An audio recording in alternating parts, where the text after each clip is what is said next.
खबर पर नजर पकाइबा आसंता 23 तारिख रु लघुचाप हो पारे। उत्तर पूर्व बंगोपसागर में आसंता 22 और 23 तारिख बेलू एक लघुचाप सृष्टि होबार संभावना अच्छी। यह प्रभाव में 23 ओडिशा रे प्रबल वर्षा हेबो।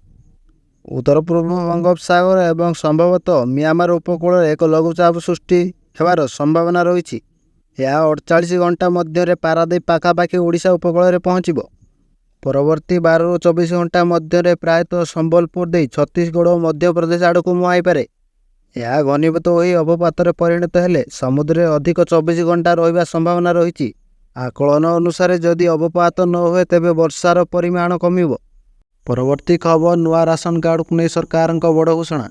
राज्य सरकार गरीब लोकों समर्थन करेंगे बोली सीएम दृढ़ भाव में स्थिर करिछन जे प्रत्येक योग्य परिवार पाखरे रेशन कार्ड रहिबा उचित। राज्यर अनेक योग्य व्यक्ति नूतन राशन कार्ड पर आवेदन करने को दीर्घ समय अपेक्षा करिसंती।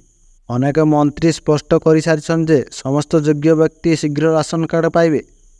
सीएम नूतन राशन कार्ड आवेदन करने लोकों बड़ घोषणा करिसंती।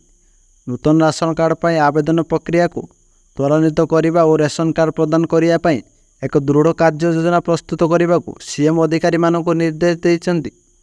2 अक्टोबर सुधा आवेदन गुड़िक ग्रहण करने को निष्पत्ति नियाଯାଇଛି। खबर पर नजर पकाइबा नवेम्बर 8 पर्यंत सीएम किसान पंजीकरण। एवं मध्य सीएम किसान योजना रे जोड़ी पारिबे चाषी। नूतन हिताधिकारी माने सीएम किसान पोर्टाल रे पंजीकरण करिपारिबे। पंजीकरण अवधि नवेम्बर 8 पर्यंत रखा जाइछि।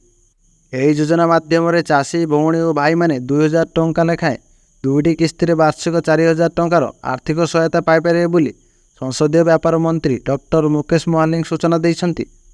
प्रति खबर पर नजर पकाइबा हैक है सुप्रीम कोर्ट को यूट्यूब चैनल। सुप्रीम कोर्ट को यूट्यूब चैनल शुक्रवार दिन हैक हो जाइछि।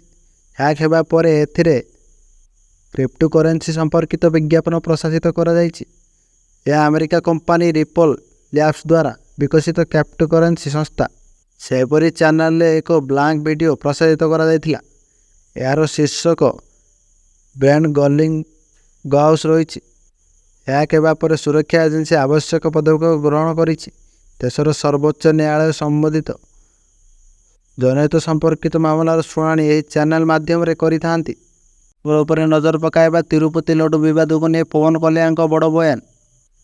तिरुपति वेंकटेश्वर मंदिर प्रसाद तैयारी ପାଇଁ व्यवहृत घीर पशु चर्बी मिली। शासक तेलुगु देशम पार्टी दाबी कर गुजरात एक पशुपालन लैबोरेटरी यह चिन्हट हो प्रसिद्ध तिरुमाला लड्डू प्रसाद में पशु चर्बी मिसा जाइथिबा अभियोग हेबा पर यह दाबी उठी।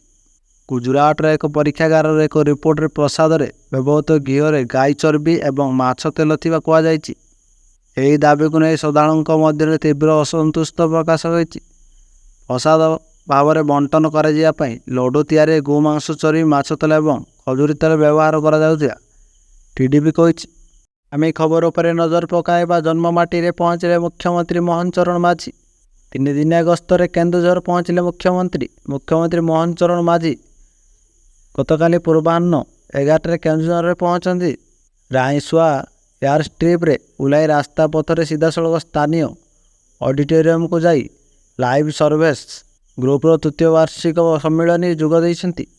ताकू भाजपार विधायक कर्मी और नेता तथा अन्य विशिष्ट व्यक्ति माने एयर स्ट्रिप रे भाव्य स्वागत जनाई एक विराट रैली रे ऑडिटोरियम को पाछोटी आनिथिले। मुख्यमंत्री गस्त को आखि आगे रखी सुरक्षा व्यवस्था कड़ाकड़ी करा जाइछि। रास्ता तथा सभास्थली निकट व्यापक पुलिस फोर्स मुतयन करा जाइछि।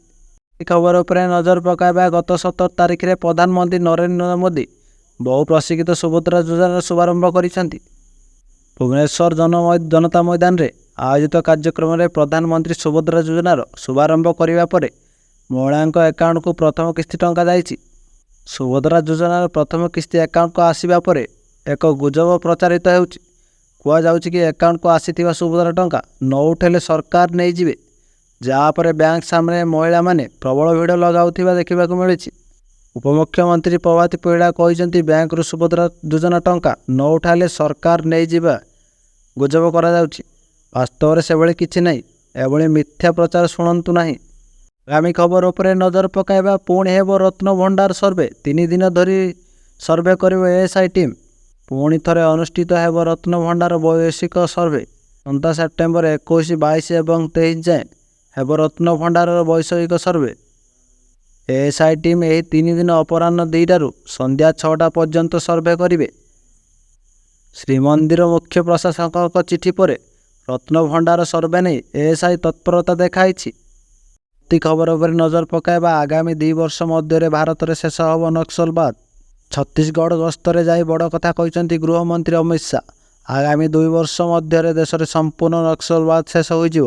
ମାର୍ଚ୍ଚ 2026 ସୁଦ୍ଧା ସମଗ୍ର ଦେଶରେ ନକ୍ସଲବାଦର ଅନ୍ତ ଘଟିବ ବୋଲି କହିଛନ୍ତି ଗୃହମନ୍ତ୍ରୀ।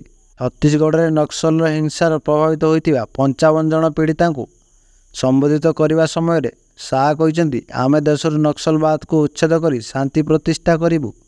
ନରେନ୍ଦ୍ର ମୋଦି ସରକାର ସମଗ୍ର ଦେଶରୁ ନକ୍ସଲବାଦକୁ ସମାପ୍ତ କରିବାରେ ସଫଳ ହୋଇଛନ୍ତି।